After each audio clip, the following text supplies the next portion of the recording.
The town of Asgard was shocked by the appearance of Valkyrie, who finished showcasing her skills. Even Thor felt a bit insecure, and quickly transformed into a more splendid battle outfit. He walked up to Valkyrie and showed her true face. Jane? Jane was Thor's ex-girlfriend, and Mjolnir was naturally the former weapon. Both exes were in front of him. It was quite thrilling. However, there was something even more explosive. Shortly after, Thor was stripped of his clothes in front of all the gods. However, his impressive physique captivated a host of maidens, and the person on stage turned out to be Zeus, the god of the universe. Thor intended to ask him to send troops against the god Butcher, but this Zeus seemed rather unreliable. He was very afraid of the necrosword wielded by the god Butcher. Speaking of the god Butcher, he was a man of great suffering. Gorr was born on a barren planet. Now he could only carry his daughter while walking through a desert. There was no water or food around. For this reason, he prayed to the gods, hoping they could save his daughter. However, in the end, the gods didn't extend a hand, and his daughter died in his arms. Gorr nestled beside his daughter's grave, quietly waiting for death to come. However, a voice suddenly echoed and Gorr followed it. He suddenly discovered an oasis. Gorr excitedly dived into the pool and soon found fruit nearby, so Gorr hurriedly crawled forward, accidentally cutting his hand on a sword along the way, but he didn't pay it any mind. Gorr came to the side to eat fruit. Suddenly he saw the god of light Rapu, who was the deity they worshipped. Seeing Gorr, he mocked him. "The last of your disciples. We have lost everything." Gorr replied that he was the last of his followers, and the land was parched and suffering. Yet his faith in Rapu had never wavered. He only hoped for the gods to come down and grant him eternal grace. However, Rapu suddenly struck Gorr, declaring that there was no eternal grace. The purpose of the followers was to suffer for him, and he had just been celebrating the killing of the wielder of the necrosword. Gorr's faith was shaken, and Rapu rushed up to grab Gorr. At this moment, the voice echoed again, "Slay the gods and ascend to eternity." Then the necrosword floated up. Gorr plunged it directly into Rapu's neck, and thus the god Butcher was born. On the other side, the Rockman Cord was telling stories to everyone. Thor had been training with his mother since he was a child. He even started learning military tactics as a baby. As time passed, Thor grew into an adult. His love knew no bounds, and he welcomed all women without discrimination. But in the end, his true love was Jane on Earth. However, they eventually parted ways, and during that time he lost a lot. His childhood friends and comrades all died. Then his mother and father were lost. Heimdall and Loki were also killed by Thanos. Finally, Asgard was destroyed as well. The immense blow left him in despair. In the end, he became a recluse. After winning the endgame battle, Thor left Earth. He joined the Guardians of the Galaxy, acting as a hero in the universe. He was also determined to regain his former physique. Thor tried various methods to get in shape. He even used Star-Lord's spaceship. Eventually, Thor successfully returned to his handsome form. However, his heart was still very chaotic. While his teammates fought fiercely, Thor sat in a daze on the battlefield. Later, he completely gave up on searching for the meaning of battle. He planted Stormbreaker in the ground, and then sat atop a mountain to meditate. He waited for others to come and seek his help. We need your help to win this battle. Let's go. Okay. He drew Stormbreaker and flew up like a magical broom. Meanwhile, the members of the Guardians were fighting hard. The enemy was the minions of the Bauska tribe. At this moment, Thor finally arrived on the battlefield. King Akin also arrived, protected by his guards. He told Thor that the planet's guardian had been killed not long ago. The enemy took advantage of the weak defenses to occupy the temple. After listening, Thor said he would come to solve them. He then removed his cloak and summoned Stormbreaker. The enemies quickly gathered their forces upon seeing the lightning. Thor jumped into the battlefield, swinging his axe fiercely at the enemies. Faced with hordes of enemies, Thor threw his axe. At this moment, enemies charged from both sides. Thor chose to stand his ground and kicked a war chariot away. Then he charged into the temple to end the fight. When Thor returned to the king, he said the losses had been minimized. However, before he could finish speaking, the temple collapsed with a loud crash. But King Akin didn't blame him. Instead, he offered the Guardians the highest token of gratitude. However, this didn't seem like a good thing, as the king left immediately. So the Guardians could only bring the goat back to the ship. The destroyer really liked the goat. However, Nebula was about to go crazy. She wanted to shoot the goat dead immediately. Not, we can just use it for meat. Meeting. Unexpectedly, the goat could understand human speech. Suddenly, they received a large number of distress signals. A killer named the God Butcher appeared in the universe, specializing in slaughtering the guardians of planets. He even hung the corpses to showcase his victories. Thor spotted his friend Sif in the footage, so everyone split up. The guardians went to other planets in distress. Thor and Korg took the goat to support Sif. They quickly arrived beside Sif via the Rainbow Bridge. The giant beast Falliger lay ahead. He was the guardian of the Falliger people, and the kindest god in history. He soon found Sif and exchanged a few words with her. She informed him that the God Butcher had appeared, and his next target was the town of Asgard on Earth. At this point, Asgard on Earth had turned into a tourist spot. Life was tough and the queen performed to make a living. To support the people of Asgard, Valkyrie participated in various activities to earn money. Additionally, a stage was set up in the town to tell the story of Thor's family. Today it was time for the scene of Odin's death and Hela's birth. However, this Hela appeared in a revealing outfit, and even the scene of Mjolnir being crushed was reenacted. Meanwhile, real fragments of Mjolnir were in the town. A special person arrived here. She was Thor's ex-girlfriend Jane. Her life wasn't good either. She had recently been diagnosed with cancer, and could only undergo chemotherapy. Seemingly with little time left, she didn't give up. By chance, she came across a story in a book stating that Mjolnir would grant the user a healthy body. So she decided to come here and try her luck. Unexpectedly, Mjolnir fragments actually reacted. One night later, the God Butcher found the town. He plunged the necrosword into the ground. All the shadows in the small town began to extend and materialize. In an instant, countless monsters appeared, destroying the town. At this moment, Valkyrie charged out on her white horse. Meanwhile, Thor and Korg also arrived via the Rainbow Bridge. The monster's attack was finally stopped. The townspeople's morale soared upon seeing Thor. Valkyrie thought Thor had gotten into trouble again, but Thor innocently stated that he didn't know them. As the battle progressed, Thor spotted a figure on the battlefield that looked remarkably like his Mjolnir. The appearance of his old love excited him, and he frantically called for Mjolnir. It broke through all obstacles, and was about to come into Thor's hands. Suddenly it urgently retreated, and fell directly into the hands of Valkyrie. Seeing her outfit, Thor felt he was being imitated, so he approached her to emphasize that it was his hammer. To his surprise, she completely ignored him and hurled the hammer away. Seeing that she didn't speak, Thor changed into a more elaborate battle outfit. Then Thor asked her to take off her mask and reveal her face.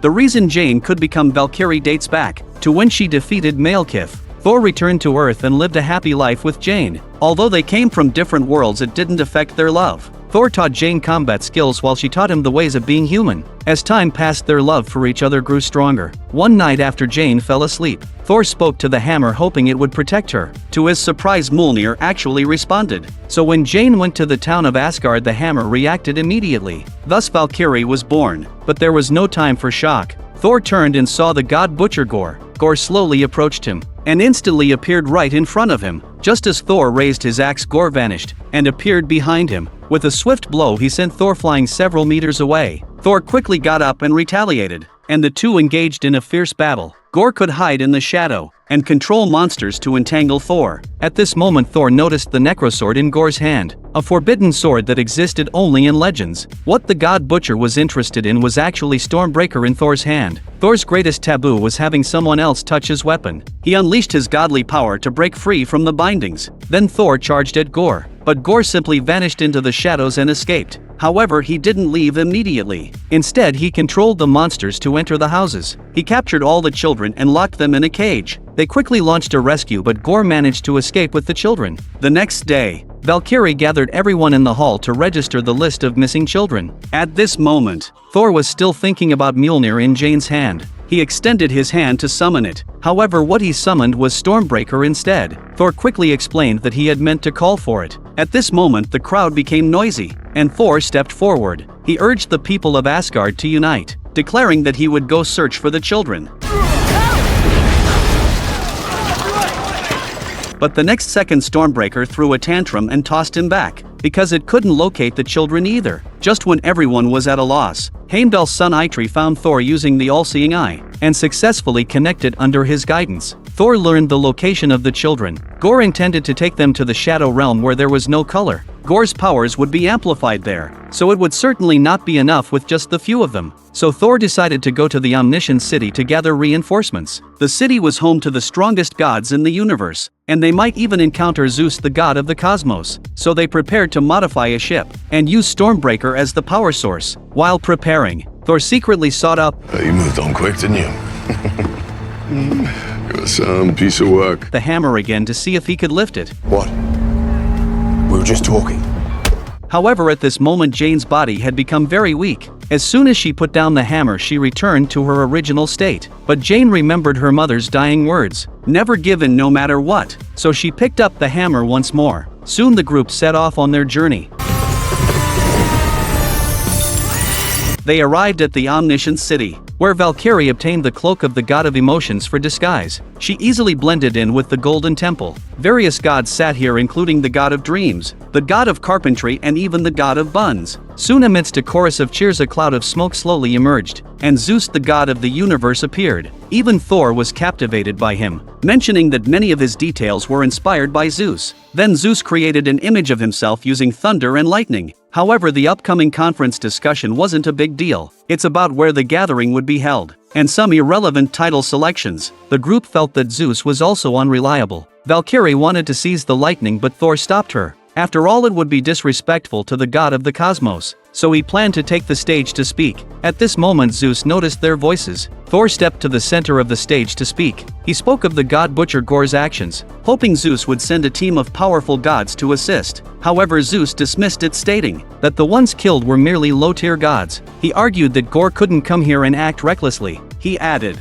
that the captured children of Asgard should be rescued by Thor and his team, with no involvement from the other gods. After saying this, Zeus gestured for Thor to be quiet, and returned to his seat. Thor watched his idol fall into this state, and he was very angry and accused Zeus. Unexpectedly, Zeus shot lightning and bound Thor. Then with a snap of his fingers he blew away Thor's clothes, instantly enchanting all the maidens, and even male attendants. As Zeus spoke, he prepared to unveil the disguises of the remaining group. Valkyrie and Jane were so startled that they quickly removed their cloaks. Thor angrily accused Zeus of being cowardly, causing Zeus's expression to change instantly. He came down holding up his skirt, and admitted to Thor that he was indeed afraid, because the god butcher wielded the necrosword, which could kill gods, and that wasn't a good thing. He assured them that everyone was safe here. As he spoke, he dressed Thor in pants. However, the maidens on the high platform were disappointed. At this point Thor also compromised, asking if he could borrow the lightning. Zeus immediately summoned his weapon, and flaunted it before Thor,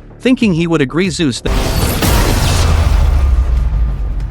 then assured all the gods the god butcher could never reach eternity. Thor felt uneasy after hearing this. Eternity was a powerful entity at the center of the universe. The first to reach the altar of eternity could grant one wish. If Gorr got there, he could wish to eliminate all the gods in the universe. At the same time, Zeus believed Thor might reveal the location of the Omniscient City, so he planned to imprison them here. Valkyrie immediately launched an attack, and Thor broke free to join the fight.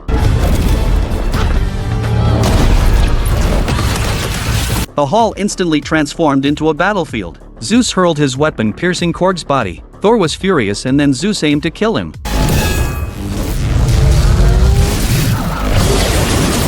Suddenly Thor heard Korg's voice. It turned out that the Kronan people only had one face that possessed life. Thor instructed him to summon the goat, and hand it over to Valkyrie for safekeeping. Valkyrie then tied it to the back of her head. Korg quickly blew his whistle. I did it!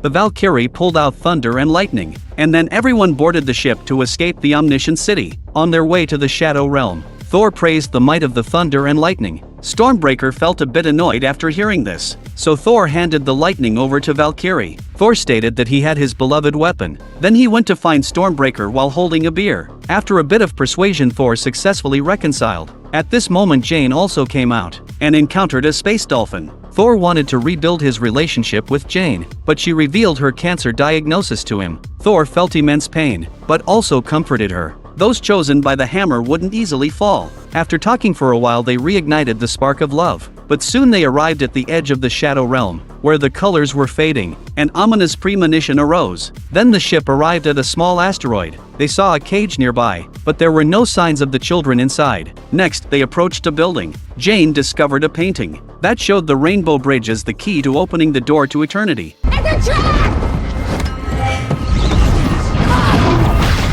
Soon Gorr appeared and captured the three of them. He demanded Thor summon Stormbreaker back, or he would kill the two female warriors. Then Gorr began to tell the story of his daughter. As he spoke, he used vines to tighten around Jane's neck. Thor had no choice but to summon the axe, but he simultaneously unleashed his thunderous power. Then Gorr used the necrosword to summon shadow monsters. The group split into two teams. Valkyrie and Jane dealt with the monsters while Thor fought Gorr.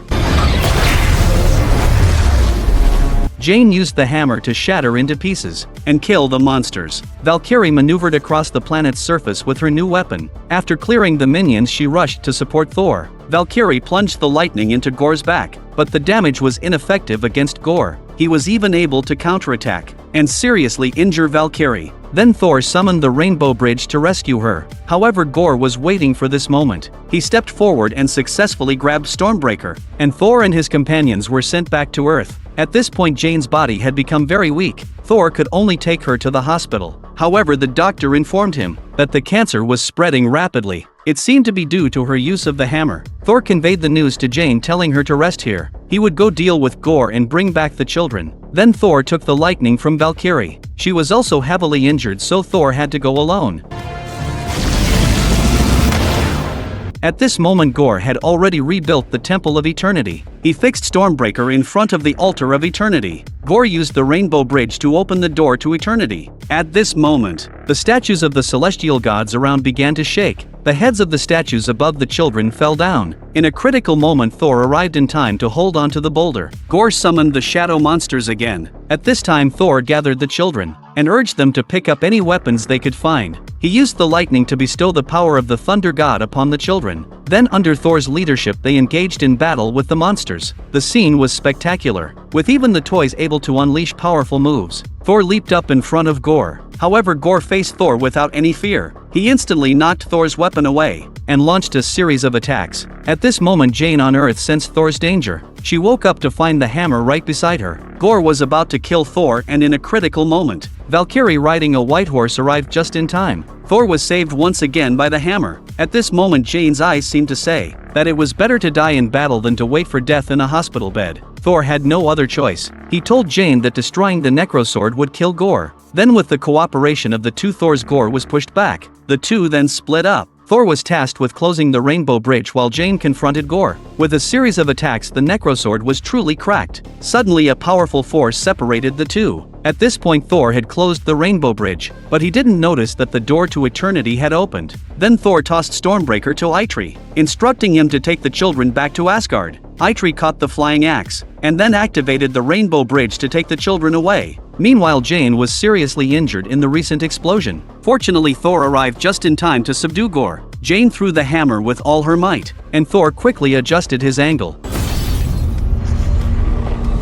Gorr attempted to restore the necrosword. Jane quickly split the hammer and returned with the fragments of the necrosword. She then reached upward, channeling her power to shatter the necrosword with the force of thunder. Thor looked at the exhausted Jane with concern. When he turned back, Thor realized that Gorr had already entered the door to eternity. The next second, they were both taken into the realm of eternity. Gorr knelt before eternity, ready to make his wish. Thor quickly spoke up to stop him. He believed that what Gorr sought wasn't death and vengeance but love, because that was what everyone desired. After saying this, Thor turned and walked towards Jane. Gorr questioned him, daring to turn his back. Thor said he would spend his last time with his beloved, and he claimed he could save the one he loved. Gorr looked at Jane lying in Thor's arms. He suddenly remembered his daughter. Gorr knelt down in pain, but he said he was dying. If he resurrected his daughter, no one would take care of her.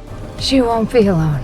So Gorr turned around and made his wish. The embodiment of eternity appeared beside him as his daughter. Seeing his long-lost daughter, he was very happy. But Jane lying in Thor's arms had departed forever. Gorr's life was also nearing its end. Due to the backlash from the necrosword, he entrusted his daughter to Thor. After that, a statue of the Valkyrie was erected in the town of Asgard. Her story of saving the universe was forever celebrated. Eitri also practiced combat skills under the guidance of Eve. He was expected to become the next Heimdall. Korg regained his body and made new friends of his kind. Thor became a full-time dad, but his daughter was no ordinary child,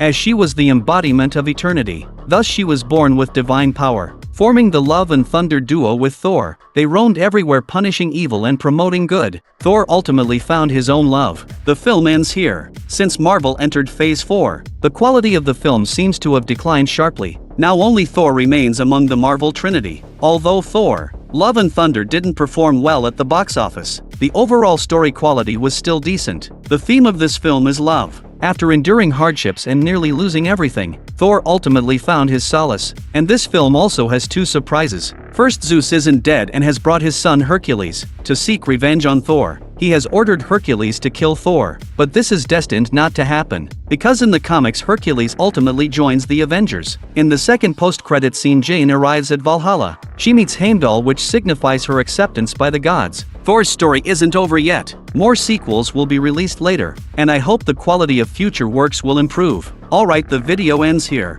If you enjoy my channel, please subscribe. Your support is the greatest encouragement for me.